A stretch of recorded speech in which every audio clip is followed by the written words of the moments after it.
What's up, guys? Welcome back to another episode of Stock Talk with David. I'm David. In this video, we are continuing our option series. This is number 4 in the video.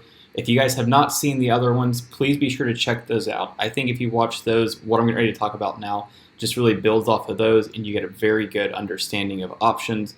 And so before we get started, this is going to be the calendar spread.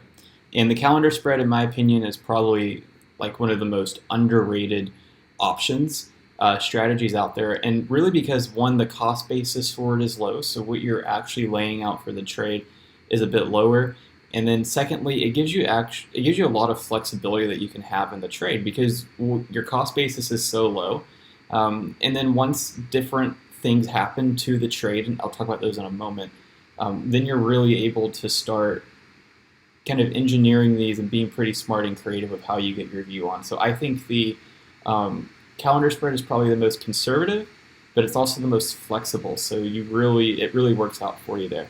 So let's go ahead and get started. Let's check out what's on the screen. As you can see, we're looking at Apple again. So this is AAPL. I really have no predisposition on where I think Apple is going to go. But for this purpose, I did build out a call calendar spread. And so if we look here, we can see that I went out to May. I bought the 180s and I got them for $2.80 a contract.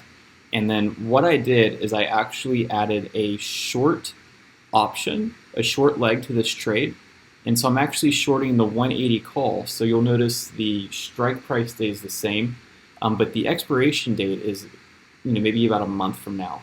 Okay, so the idea is that you can see that when I take away that short trade, that short leg, you can see the PL diagram here.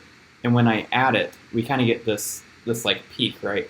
So it's saying that we can essentially be between this range and this range, right? You can see where our profit and loss narrows out.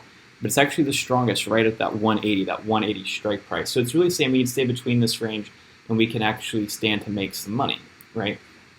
So the whole idea of this is, let's say that I think that Apple is going to hit 180. This chart is telling me that I think Apple is going to hit 180, but I'm not sure when it's going to hit it. So I think it's going to be after this April date right here, which is why I shorted. That's a lot of price increase. It's a lot of price movement in a quick amount of time. So in my mind, I'm thinking, yeah, let me go ahead and short these, because there's probably a good chance that it doesn't hit 180, although I think that by May, it's going to hit 180, right?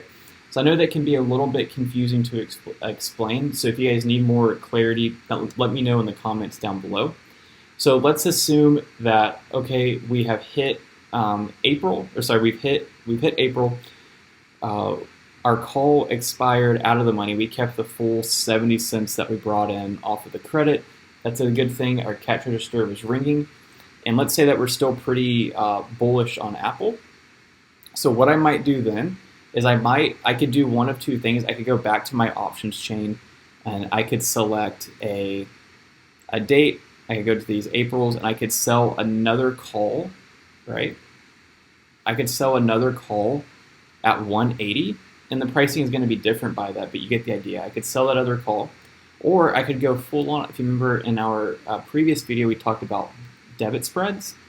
I could actually set a price target. So I think, okay, cool. Now we're at this level. I think we're going to hit over 180, but my price target would be maybe 200.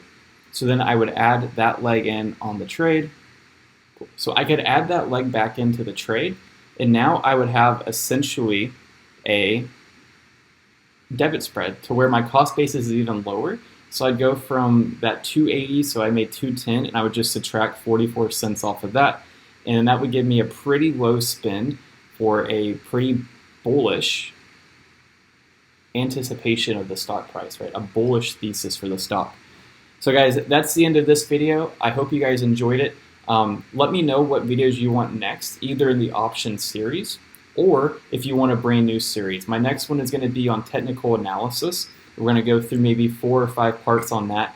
For me, technical analysis, it isn't the biggest thing. Just a quick preview. It's not the biggest thing in my process, but it is very essential in that last little 10% of the process. Like, it holds a lot of weight because I want to make sure I'm getting my prices on at the right time. You've seen the market this past month really this whole quarter, it has been absolute dog water. Like, it's been terrible. And so I want to make sure I'm timing these things just right. And we're going to get into that a lot more. So be sure to check those out, set your reminders, set your notifications. I hope to see you guys there. Thanks, guys.